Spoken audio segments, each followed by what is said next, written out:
Hello, welcome back to HDB Property at 9.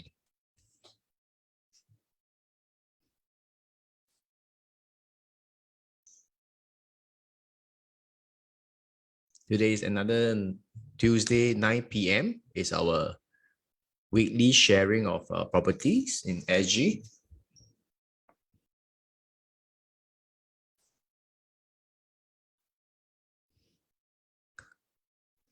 So let's wait for another 2 more minutes before 9 p.m. Then we have a proper start.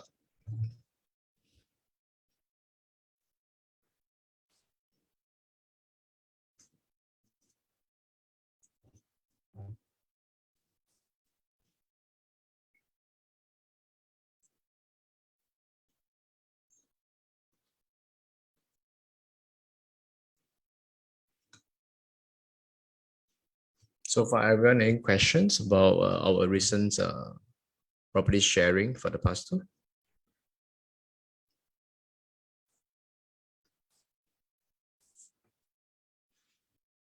Some self-introduction. I'm James here.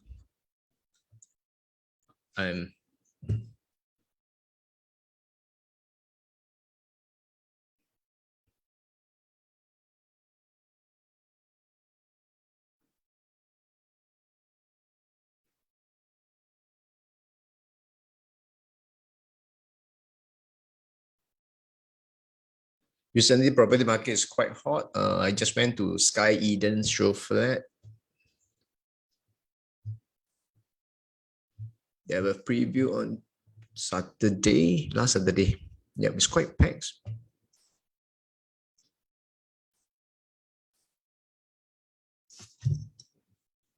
Many buyer having very much interest in this property area because it's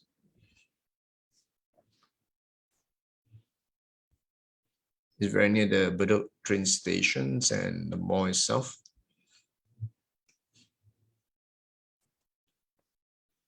And it's somehow like integrated projects, or it's more of like a mixed development.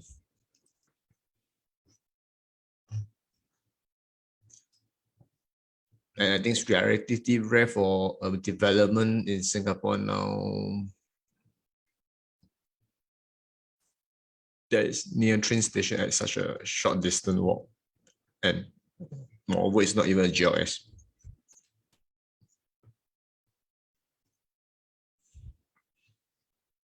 For audience that don't know what GLS, GLS means government land sales.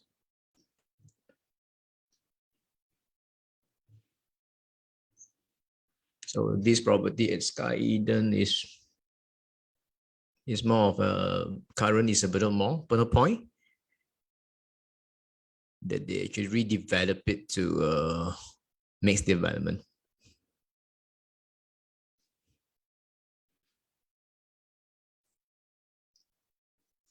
So, okay, about 9 o'clock already, I'm here to do some sharing for today's sharing session will be about inflation rate.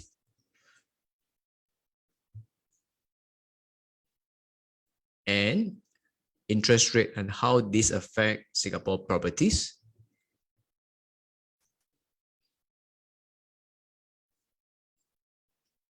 So in this sharing, I'll be showing you some chart on how the impact of this kind of interest rate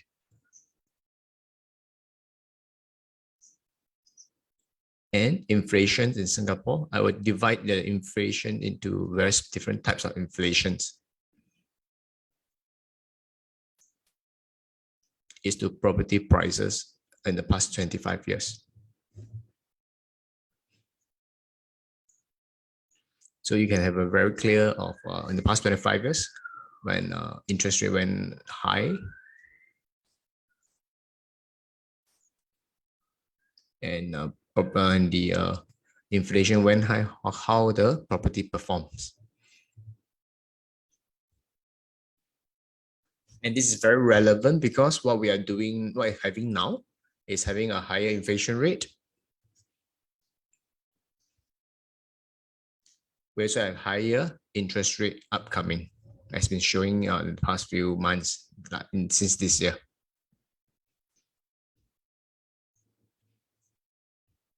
So without further ado, I will share with you some of my slides that I prepared for the audience.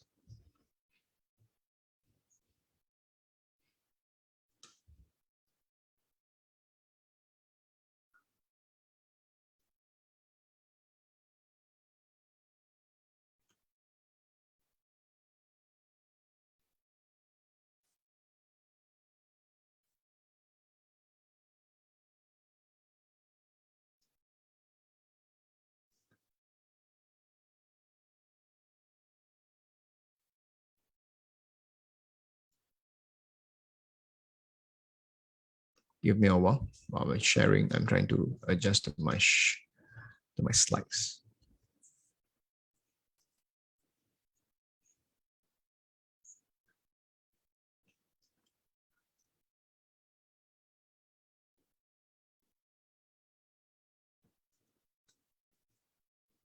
Recently, I think today there's some news about HDB mortgage interest.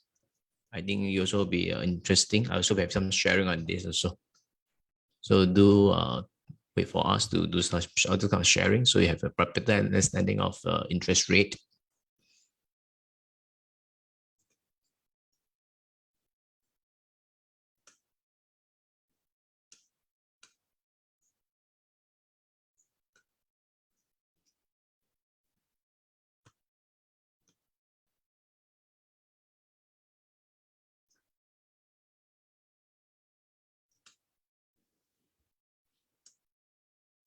Okay, let me share my slides with the audience.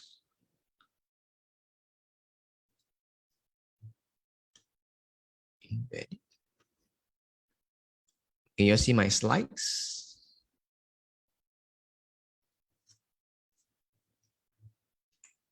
Can you see my slides?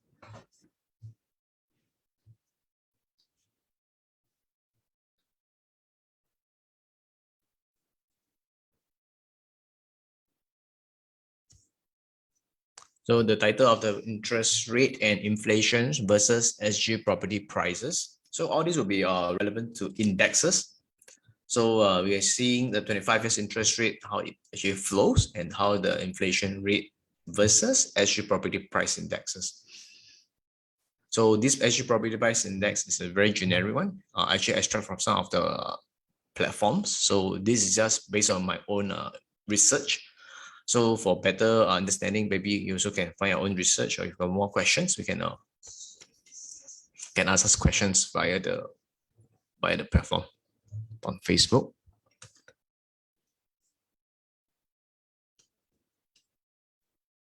So first thing, I'll show you the trend of interest, because we know that recent interest rate actually went up because it's somehow tied and related to the Fed rate. Fed rate has been very hawkish. We call it hawkish because it's trying to go higher.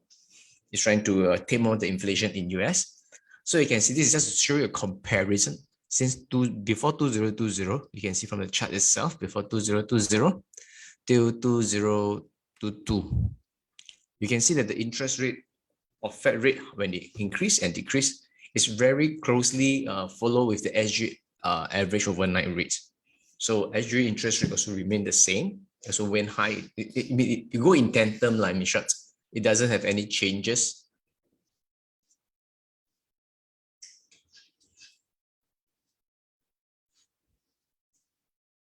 So you can see that there is there's correlationship. So as we know that yesterday news or the past 2 days news, the Fed, the chairman has given out some interest rate saying that they're going to they'll even be more hawkish for the next upcoming meeting. So likely that they will also have another round of raise of Fed rate. So you can see that in these coming years, within this year itself, the interest rate of Fed rate actually I can say that they actually they went not even parallel, like exactly somehow the night is like together. You can see exactly the same. So in short, so Fed rate is somehow directly affecting our Singapore interest rate. This for sure, based on this chart. So next, I'm going to share with you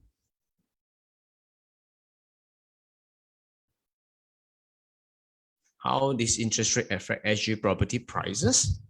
So this interest rate is only based on Singapore rate and SG prices. There's some very interesting data. This, as you can see from this data, as an interest rate. Okay, sorry, it's a Fed rate. This is a Fed, not in Singapore. This is a Fed rate affecting SG property. You can see that as a Fed rate went up, interestingly, SG property also went up. And it went down in 2020 and it started to become plateau and start to went down as the interest rate fall down. And you can see it's very interesting. It doesn't mean this somehow show that interest rate go up, property prices indexes in Singapore also went up for Fed rate. As I said, show you earlier showing that interest rate in Singapore and Fed rate is somehow correlated, tightly correlated. And now I'm showing you how Fed rate affecting how is the performance of SG property is to our Fed rate. So you can see that it's exactly like if you go further down in the past from early 2000 or before 2000 to 2008, it's just like as you increase the Fed rate, the property prices went high. But if you decrease it, it went down. But interestingly, when you can see that when the Fed rate dropped from 2007, which is a subprime crisis period, it dropped so much that it became like almost zero.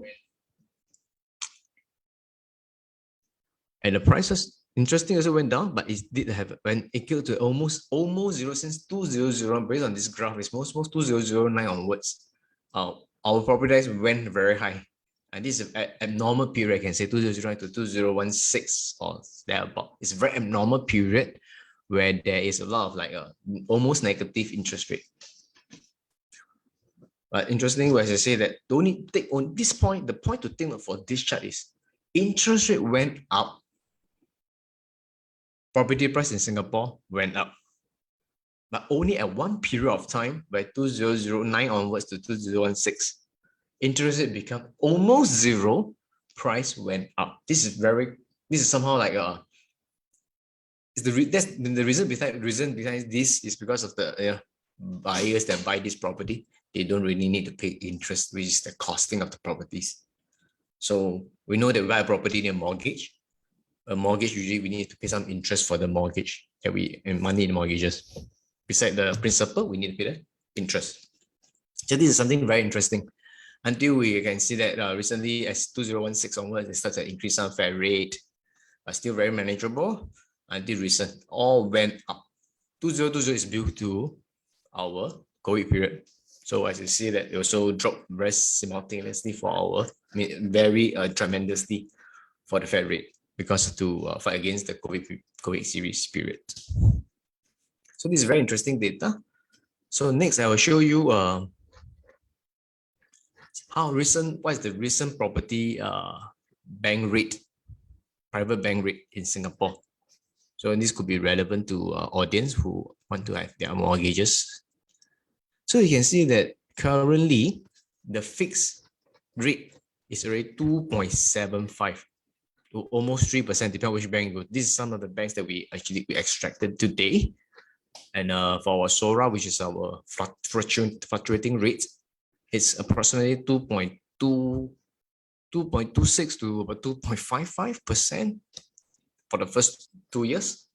So you can see that if you based on last year's, it actually went up also very tremendously. If you based on 1%, it's almost double. We actually look for myself, I'm looking that it's going higher in the next few months down the road as Fed rate increase.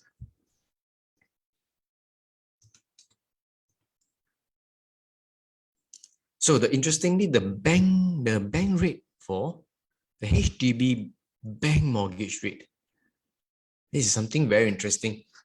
Previously, before this period, generally HDB, you're taking loan from HDB is higher than the bank HDB loan. So you can see why I say that can show you how the HDB then get their mortgage rate, because today got some sharing from the newspaper about HDB mortgages, taking HDB loan in short. So now we can see that the fixed rate for HDB bank loan is already 2.75 to 3%.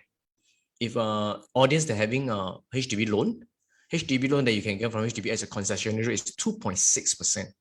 So you can see that we are actually this current bank rate that we are getting from the HDB getting a bank mortgages is actually higher than 2.6 already. But if you're getting a fluctuating rate, definitely is lower a bit currently. But take note, even the stand chart is already 2.56 to 2.66. So we're generally looking at much higher now. So if audience is thinking of haven't buy a HDB property yet, HDB, I mean say, so probably you can consider buying using a HDB mortgage loan to fix your period for the next, depend on the future rate. But as of now, maybe it's better, wiser for me to take a HDB loan unless HDB mortgages rate changes, which we won't know. I will share with you how they do the rates, also how the mortgages happen. This is the news that I mentioned. This is actually come out today. Will HDB mortgage rate, this what it's trying to say is, will HDB loan, taking a loan from HDB, the interest rate will go up. This I saw it these few days, I mean 29, which is yesterday. So this is a concessionary HDB mortgage loan interest. I can highlight it, it's 2.6%. Generally 2.6 is fixed for quite some time already. It's almost since I think 1990 series to now, it's 2.6%. How they compute it? This is based on an article that I extracted from the above articles, some of the pointers. So you can see that to enjoy this 2.6, we must actually have some saving income. You cannot exceed certain saving income before you can get this kind of concession interest rate. Like you cannot have 14,000 family household income, and you cannot have 21,000 extended family income. Single is 7,000. It's just like family by two, like a couple by two. So you must fit in this criteria, then you can take the HDB mortgage, which is 2.6%. So how they compute it? They based on the patch it is 0.1% of the central CPF, your CPF original account plus 0.1%. We did, and if you still remember, in the parliament, they actually someone suggested that we actually should increase the CPF or some accounts. They increase the interest to fight against inflation. I think if this really happened, if we increase the OA, it will actually, if based on this theory, let's say they increase to 3%. So it's probably your mortgage HDB concession loan will be 3.1%. If this is still remain the same. So at one point, this is not always the case, 2.6%. Take note, because based on the articles, it did come to a 4.41% in June, from January to June 1999, which means that the HDB concession rate is 4.5%. So that time the CPF interest rate is very high, 4.4% OA. So you can see that it's not fixed as 2.6. It's only for the recent number of years, it is 2.6%. Then take note, they say that this is something very interesting. I think I'm not in that era, as in kind of era that I need concern. March 1986, as you can see that the HCPF OA account, the interest rate is 5.78. It's slightly due to we are still in a very growth stage as a country, so the interest rate get very high.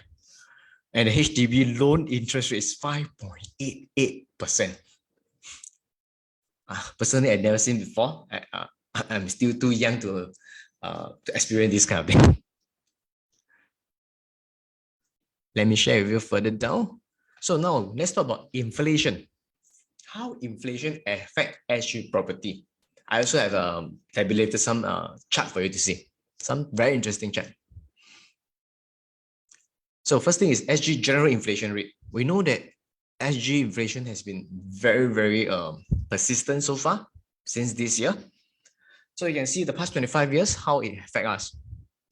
You can see that generally all inflation increase your property price generally, because it's part of your daily life, I guess. Correct. It's like inflation, general inflation. Anything is inflated in short. But you can see that As inflation go up, generally all the prices of your property, the dot dot dot line is your Singapore property price indexes. But your SG inflation is the blue line. As you can see, as you go higher, they go higher. But only interestingly, when the interest rate, when the inflation rate dropped very further down, but some point of time, your property price still went very persistent. Personally, I think it's due to the hot money coming in, easy money policy. So it start to flow into many other countries, including Singapore. So until all the interest rate went higher, as I say, interest rate went higher, your property price seems to went higher also. So you can see inflation rate also have this kind of how should I put it? This kind of magic. Generally, inflation went higher. Now we are going to even further details what type of inflation, so we can see the relationship. So now let's go to the CPI, Consumer Price Indexes. This is even more correlated. Generally, consumer price index went up, your property price went up. Don't need to say. As good as almost identical. You can say, cannot say almost, but generally it flowed the same. Next, core inflation. Core inflation has been in our recent site that we've seen this so often, because inflation rate has been in the article so far. Every time in this first month, the next month, the first quarter, or in Singapore in 2022, especially it's been the 13 years high, this kind of thing. So core inflation also is very common now, core inflation rate. So you can see core inflation rate did have some also very identical, but it is more well, core inflation rate can be tamed down quite fast. So, but although it is quite correlated, but it will be much more gentle for the property price. But it's still the same. It's just how fast the inflation went very high, but the property price still not went so high. Probably due to the reason we have our additional buyer stamp duties, our policy in Singapore that actually tame it a bit down. Generally, if you bust through the last few slides I show you, if it's inflation, general inflation, it would just shoot up very identical.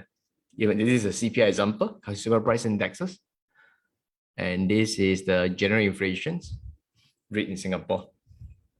But inflation in Singapore is very how should I put it? Is very wide. It's very fast changes. The inflation can change very fast because we are a very small country, so things can change very fast in terms of inflation rates as times goes. So now back to the next question: construction costs and GST. We know that next year our GST is coming to 1% more up, from currently 7% to 8%.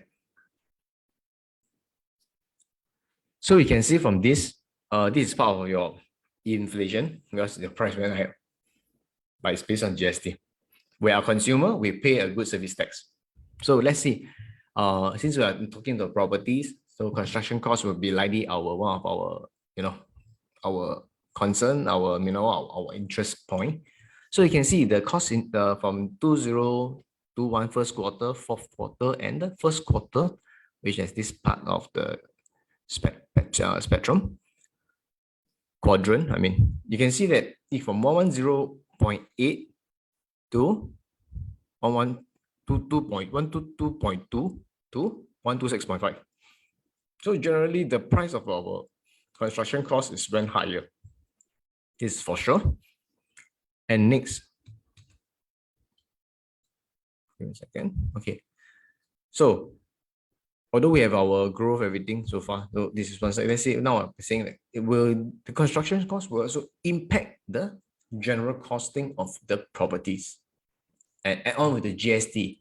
So let's back to the audience. What do you think the price of our property price will go in the next few years down the road, without any major changes to the macro economies in general? This is just all the BCA data. These are I also extract from some of the sources. So you can see that generally all went up. Mean all are actually on the positive side, moving higher and higher. Supply and demand, all these are all went higher. So generally, from what I see from these indicators on the cost, the construction cost perspective, especially the prices, it's actually pointing to one direction that it went up, it just went how high up so far. Unless there's major changes to the macroeconomies or any other things that can happen. Beside that, my personal take is it will went up higher in the next few quarters down the road and the next few years down the road. So far, okay, I think this is my last slide. Is this my last slide? So far, any question from the audience side? Let me stop sharing some of the slides.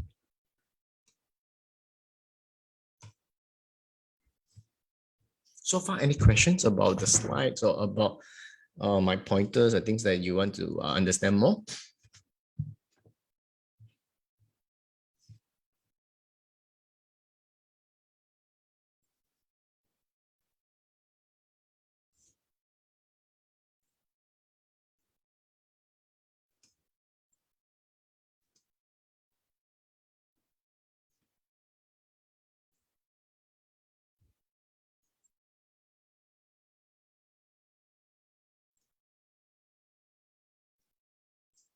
If there's no further questions, I mean, I give it another a minute or two to see how it goes.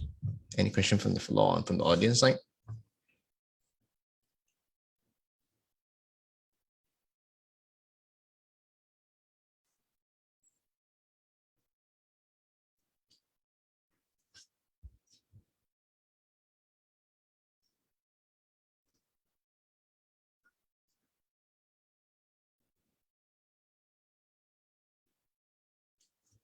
If there's no further question down the road, I will end this live for the third session of Facebook Live.